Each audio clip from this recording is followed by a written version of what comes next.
My name is Mette Carstensen. I'm the CEO and co-founder of Augmented Hearing. So we are a Danish AI audio company. We're 5 years old and situated in Copenhagen. So tell me a little bit more about what you actually do. AI and sound. I mean, that's straight away, that sounds to me that you're something that's probably pretty critical to many people and organizations within those emergency services. But explain more. Yes, so in emergency communication, what we do is we bring clarity to chaos. This is the long story short. So a story which was told today by Hjördis from 112 Iceland. She is responsible up there for HR and the well-being of the operators and also their training. She was telling a good story which tells it all. It was a story of an operator, Inda, who I think it was around 10 days after we implemented there. She received a call, and when she picked up the phone, she could hear wind.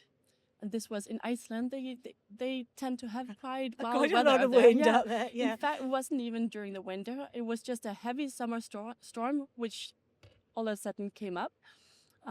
So she could hear wind. She could not hear what the caller said. And in that, she was not an early adopter of technology. She was more hesitant, as Hjördis would say it. But she said, okay, I have no chance here to hear what the person is saying.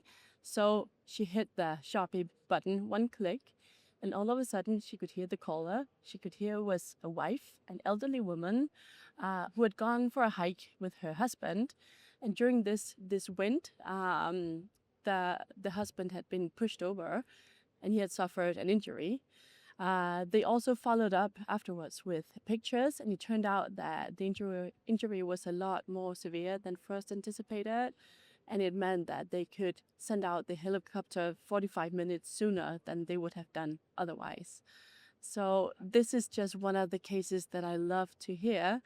A user who is hesitant to adopt new things, but we managed to make it so easy and intuitive for her that it was actually helpful, because I think this is what all technology and innovation should be focused on, making helpful solutions, understanding the problem, understanding the workflow of the users, to make it such that they don't need to care about the technology, they just need to care about the task that they're solving and just do a better job. It's so interesting because this is such a silly one, but I remember we used to drive an ancient Land Rover, and people would sometimes come through on the phone, and my daughter would say, "I can't, we can't hear you. We're in an old Land Rover, and because the sound of the engine is making too much noise." And we used to laugh about that. Yes, yes. But when you think about something like being in a situation where there is, and it often happens when there's an accident or something happens,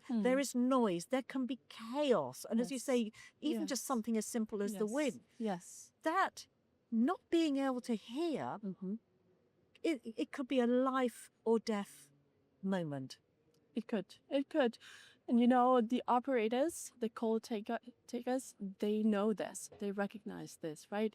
So another good quote of one of the Icelandic call handlers was, "We have no clue what is expecting us. We can be 1 second away from experiencing the worst we can." And they have this constant threat over their head.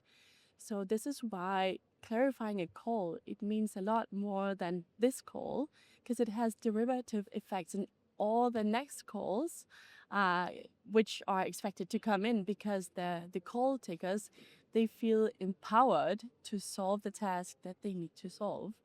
And this is what we also elaborated on, Hjördis and I, in this talk, that prevention is so much more cost efficient than trying to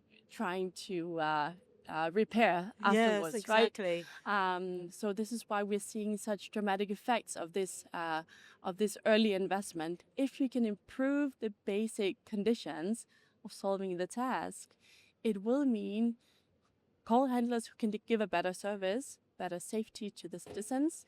It will mean call handlers who feel more safe, who experience lower stress levels at work, and who also tend to get less ill and stay longer in their job because they feel empowered, they feel acknowledged, and they feel okay about the work conditions. So, as a complete layperson who doesn't really sort of get it, how does your system work?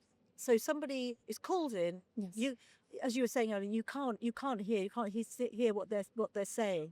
How does your system? How does it then kick in? What happens? Yes, so in fact, our system, Sharpi, it's embedded inside the telephony system itself. In Iceland, it's a software module. We also have standalone modules to easily install it into any soft phone or desk phone telephony system. So it's basically a filter. You can think of a coffee filter. Some things come through, other things don't come through. What the filter does, it encapsulates a deep neural network.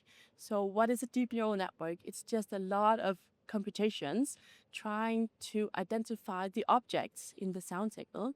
If you think about taking a photo, you can, if you take a photo with your smartphone nowadays, the camera will enable you to identify the faces and the background, remove the background, recolor it, do whatever you want to take control. The same thing the neural network in Sharpi does. It finds the voice, it finds the background chaos, and it splits it into two signals. Now we have the freedom to remix that balance according to what the operators need. In the automatic mode, which can be switched on at all times, we will remix it into a nice balance where you will always keep the situational awareness. If there's subtle sounds in the background, we will leave them unchanged. If there's loud sounds, we will attenuate them so that you don't risk hearing damages at work. So we just ensure that there's always a good foreground-background balance of your sound scene. Because sometimes you need to hear that sound in the background. Yes. And this is why, so when we initially designed this, it was a push button, like on off, like Inda experienced. But Inda, she needed to remember pushing the button. And guess what? In an emergency situation, sometimes you're too stressed out because there's so many things at you. So the more automatic we can make things in an intuitive way, preserving the background, the better. So this is the feedback that we got from the firefighters who operate the 112 in Copenhagen 3 years ago. They said, this is great. This is really helping us on New Year's Eve, on noisy streets, with demonstrations, angry people, crying babies, wind noise, traffic noise, all that.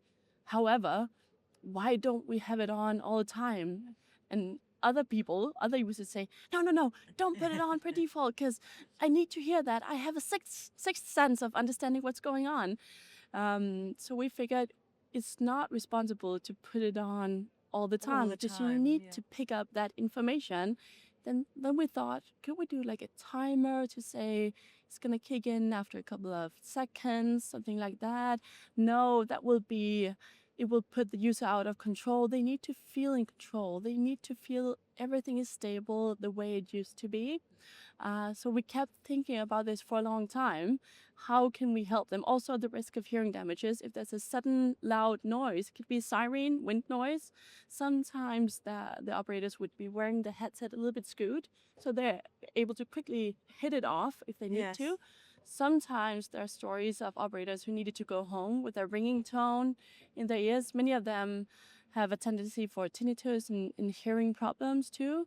And this is a great fear to them because if they get the hearing damage, they cannot keep their jobs.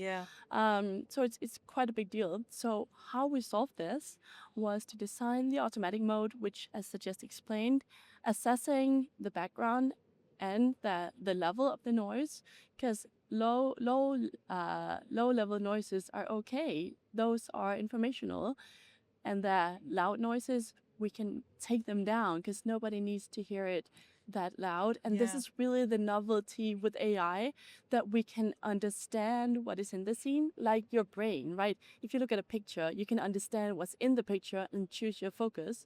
We're bringing that to the audio scene, understanding what is in the audio scene and taking a proper control of that. Now, if the operators want, if they are more active and tech savvy, they can choose to shift their attention into full speech boost mode. This could be, for instance, in a wind noise incident where you don't want to have that constant wind noise in the Yeah. background. You don't need to hear it anymore.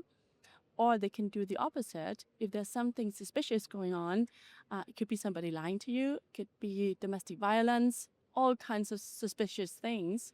They can shift their attention into background boost and actually zoom into that background Yeah. without losing the speech, of course. Yes, it's actually being able to read a situation Yes. just through that Yes, that yes, audio. Incredible. Yes. So you're here at BAPCO, and you spoke. You've been one of the sort of keynote speakers. How's your experience been sort of being here? What sort of things have people been saying to you?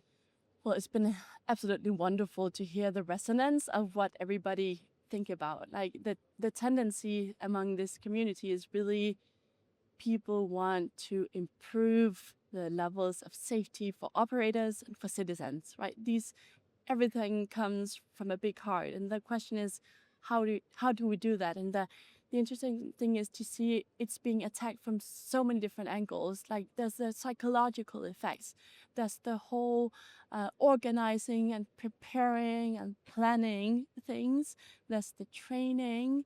It's so great to see that now technology has come to a maturity state where it's starting to make true impact, because it's natural. So we've been speaking about AI for a couple of years now, and it's so wonderful to see that it's starting to be put into production in safe manners, because it needs to sort of be fine-tuned for the actual problem, for the actual users, before making a real benefit rather than being a crude technology.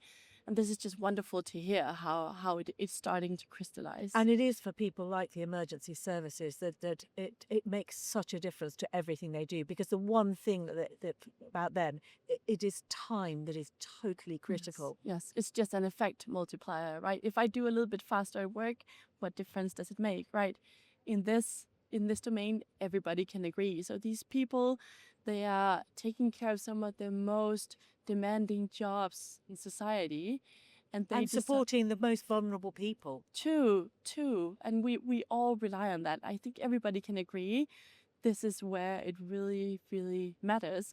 It's also why it's harder to deploy solutions, because there's no room for errors.